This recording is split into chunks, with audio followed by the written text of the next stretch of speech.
नमस्कार मित्रमैत्रिणींनो, नवरात्र स्पेशलमध्ये आज आपण बनवणार आहोत मऊ लुसलुशीत जाळीदार अशी उपवासाची इडली. त्यासाठी मिक्सरच्या भांड्यामध्ये 1 वाटी वरीचं तांदूळ आणि पाव वाटी साबुदाणा काढून घेतला आणि त्याचं छान असं रवाळ पीठ तयार करून घेतलं. या पिठापासून तुम्ही इडली, डोसा, उत्तप्पे, अप्पे हे सुद्धा बनवू शकता. तयार झालेलं आहे आपलं इन्स्टंट असं प्रीमिक्स. हे हवाबंद डब्यामध्ये भरून ठेवलं तर छान 2 महिने टिकून राहतं.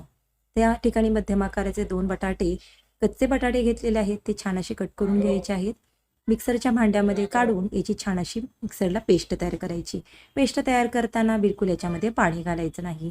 छान अशी या ठिकाणी पेस्ट तयार झाली. आता आपण जे प्रीमिक्स तयार करून घेतलेलं आहे त्यातील 1 वाटी प्रीमिक्स मी बाउलमध्ये काढून घेते आणि इडलीला छान आंबूसपणा येण्यासाठी या ठिकाणी 2 ते 3 चमचे दही घातलेलं आहे. दही नसेल तर लिंबाचा रससुद्धा वापरू शकता. आणि कच्च्या बटाट्याची जी आपण मिक्सरमध्ये पेस्ट तयार करून घेतली ती घातली. सुरुवातीला बटाटा आणि दह्याचा ओलसरपणा आहे त्यामध्येच पीठ एकसारखं भिजवून घ्यायचं आहे या पद्धतीने.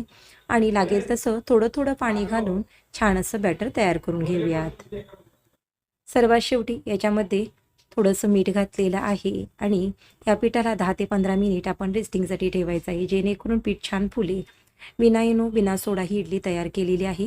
इडली पात्राला तेल लावलं आणि त्याच्यामध्ये या पद्धतीने बॅटर भरलं आणि इडली कुकरमध्ये इडल्या 5 ते 7 मिनिट स्टीम करून घ्यायच्या आहेत.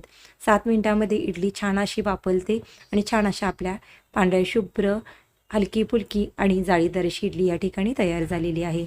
थोडीशी थंड झाल्यानंतर चमच्याच्या साहाय्याने इडली काढली. या ठिकाणी तयार झालेली आहे उपवासाची इडली. तुम्ही सुद्धा नक्की उपवासाला ही इडली बनवून पहा. शेंगदाण्याच्या चटणीबरोबर, खोबऱ्याच्या चटणीबरोबर तुम्हीही खाऊ शकता.